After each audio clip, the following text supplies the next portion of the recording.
Hey, what's up, fellow horror enthusiasts? Welcome to my channel, where I bring you bone-chilling tales that will make your skin crawl.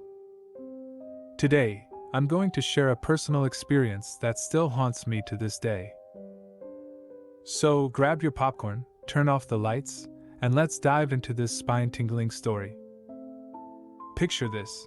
It was a gloomy evening, back when I was just a regular high school student dealing with the dreaded exam season.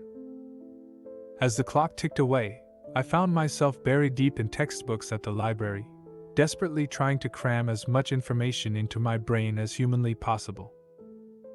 Hours flew by, and before I knew it, darkness had blanketed the sky outside.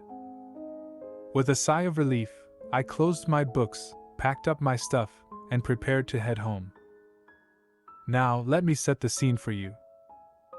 The route from the library to my house was a shortcut that passed through an old, eerie graveyard. Yeah, I know what you're thinking. Why on earth would I willingly walk through a graveyard at night? Trust me, I wondered the same thing. As I stepped out onto the deserted street, the moon cast an eerie glow, creating long, sinister shadows that danced across the tombstones. Goosebumps prickled my skin as a cool breeze whispered through the branches of the surrounding trees. I tightened my grip on my backpack and quickened my pace, eager to escape the unsettling atmosphere.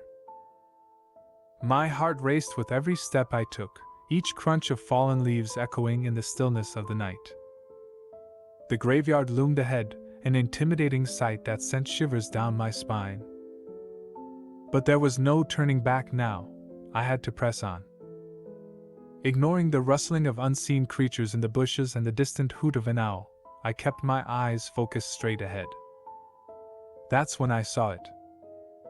At the very heart of the cemetery, bathed in an ethereal glow, stood a figure. Its silhouette was tall and elongated, merging with the darkness around it. My footsteps faltered as my breath caught in my throat. I couldn't tear my eyes away from the sight, even though every instinct in my body screamed at me to run. But the figure didn't move. It just stood there, motionless, as if waiting for something, or someone. My mind raced, conjuring up images of all the horror stories I had ever read or watched. Was it a ghost? A vengeful spirit? I had no answers, only a paralyzing fear that rooted me to the spot. I wanted to run, to escape this nightmare, but curiosity compelled me to stay. I had to know. With trembling legs, I took a hesitant step forward, my heart pounding in my chest. As I drew closer, the figure began to dissipate, fading into thin air before my eyes. It vanished, leaving behind nothing but an eerie silence and a chill in the air. I was standing frozen in fear as the shadowy figure dissipated before my eyes.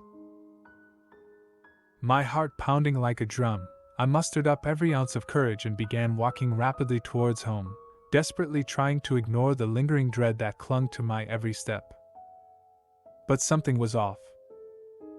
The hair on the back of my neck prickled, and an unshakable feeling of being watched crept over me. It was as if the figure hadn't truly disappeared, it had merely changed its strategy. I glanced over my shoulder, and to my horror, there it was, right behind me, matching my pace with haunting precision. Fear gripped me like a vice, propelling me to increase my speed. I weaved through the empty streets, taking sharp turns in an attempt to lose the figure that was tailing me.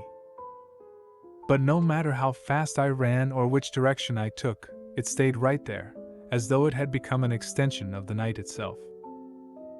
Finally, my house loomed into view, a beacon of safety in the darkness.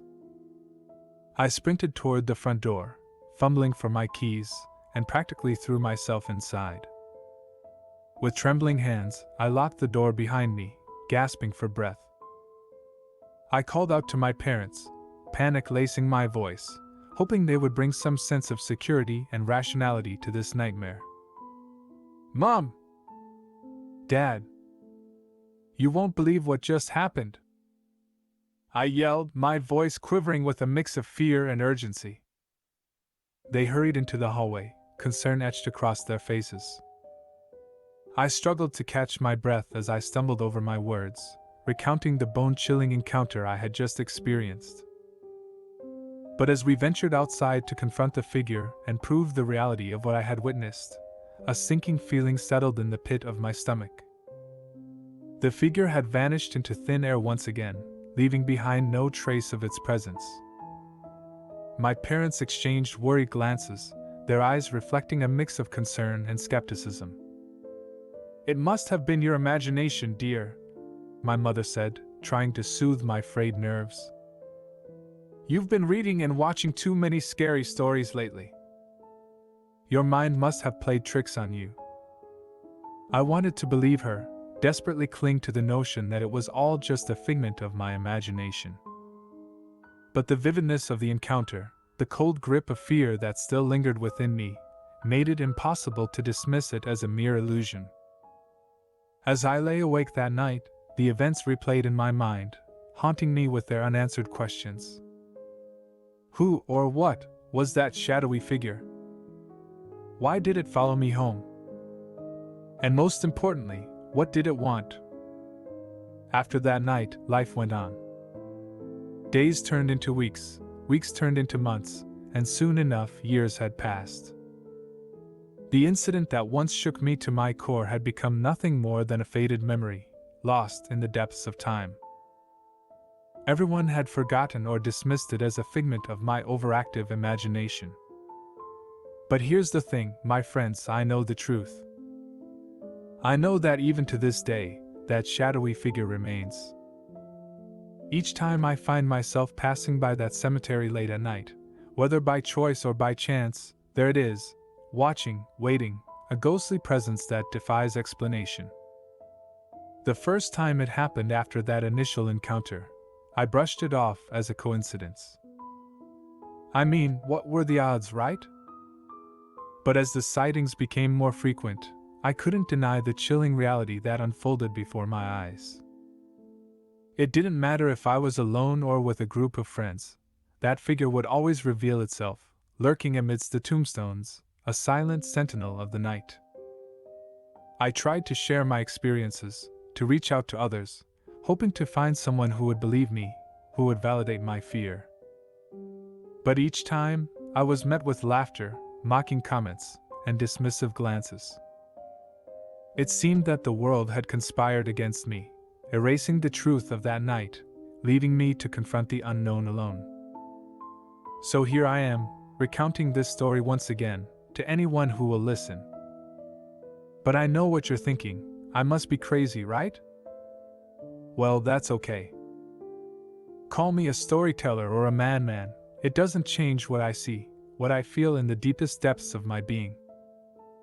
As I stand here, talking to you all, I can still see him, his shadowy form standing amidst the graves, his eyes fixed on me with an intensity that sends shivers down my spine. And as long as I live, I know that I'll forever carry the weight of that haunting truth. So, my friends, next time you pass by that cemetery late at night, keep your eyes open, your senses heightened. Who knows what lurks in the shadows, waiting for an opportunity to reveal itself. And if, by some chance, you glimpse that figure, remember this tale, and maybe, just maybe, you'll understand the horrors that I have come to know. And with that, my friends, I bid you farewell. Thanks for lending me your ears, even if it's just for a moment. Stay curious, stay aware, and never underestimate the lingering terrors that hide in the darkest corners of our world. Until next time.